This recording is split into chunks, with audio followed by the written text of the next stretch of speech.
Alhamdulillah, wassalatu wassalamu ala rasulillah.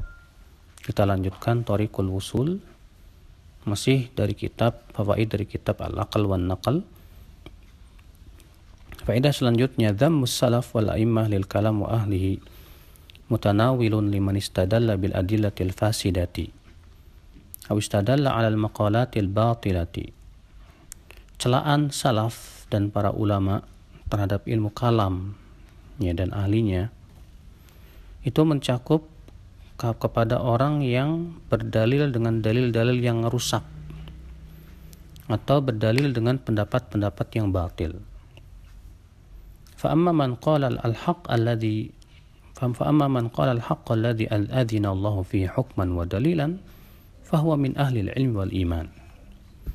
Adapun orang yang berpendapat kebenaran yang diizinkan oleh Allah Subhanahu wa taala padanya secara hukum dan dalil, maka itu termasuk ahli ilmu dan iman.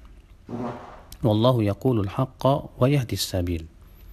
Dan Allah berbicara kebenaran dan memberikan hidayah kepada jalan yang lurus. Ya, maksud beliau adalah bahwa para ulama dahulu mencela ilmu kalam. Apa itu ilmu kalam? Yaitu ilmu yang hanya berdasarkan kepada pendapat dan pemikiran saja. Nah, celaan mereka terhadap ilmu kalam itu mencakup kepada orang yang berdalil dengan dalil-dalil yang rusak, seperti dalil akal, yang sering tadi dijadikan patokan oleh orang-orang ahli kalam di dalam berpendapat, di mana mereka berdalil dengan dalil-dalil yang hanya sebatas akal saja, atau orang yang berdalil dengan pendapat-pendapat yang batil dari para ahli mantik, ahli filsafat dan yang lainnya. Maka yang seperti ini yang dicela oleh salafus saleh.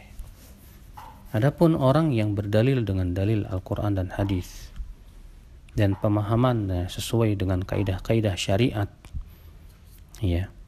maka ini adalah termasuk ahli ilmu dan iman. Dan itulah kebenaran yang diperintahkan oleh Allah Subhanahu wa taala. Lalu kata beliau selanjutnya, wa amma mukhatabatu ahli al-istilah bi istilahihim wa lughatihim falaysa bimakruh. Adapun yang mengajak bicara suatu kaum dengan istilah dan bahasa mereka, maka itu tidak makruh idza ihtija ila dzalik, apabila dibutuhkan. Wa kanatil ma'ani sahihah, dan apabila juga maknanya benar. Wa inna makarihahul a'immah idza lam yuhtaj ilaih. Para ulama tidak menyukai itu kalau memang tidak dibutuhkan. Jika tidak dibutuhkan, kemudian kita menggunakan istilah-istilah mereka, itu tidak benar. Tapi kalau kita dalam rangka mengajak bicara mereka dengan istilah yang mereka pahami dan bahasa mereka, seperti misalnya ketika kita berbicara dengan para ahli filsafat, kita bicara dengan bahasa mereka dan istilah mereka agar mereka memahaminya, tidak apa-apa. Tapi kalau kita berbicara dengan orang yang bukan filsafat dan tidak dibutuhkan, buat apa? Itu seringkali malah menimbulkan syubhat, terutama bagi orang-orang yang tidak memahaminya. Faedah selanjutnya, fa idza urifatil ma'ani as-sahihah ats-tsabitah bil kitab was sunnah. Apabila makna-makna yang sahih itu telah diketahui dengan cara melihat Al-Qur'an dan Sunnah, wa ubbira anha liman yafham bihadhil alfaz liyatabayyan ma wafaqa al-haq min ma'ani haula wa ma khalaf. Lalu diungkapkan dengan bahasa yang jelas dan mudah dipahami bagi orang yang memahaminya. Supaya apa? Supaya jelas mana yang sesuai dengan kebenaran dari makna-makna tersebut, mana yang tidak sesuai.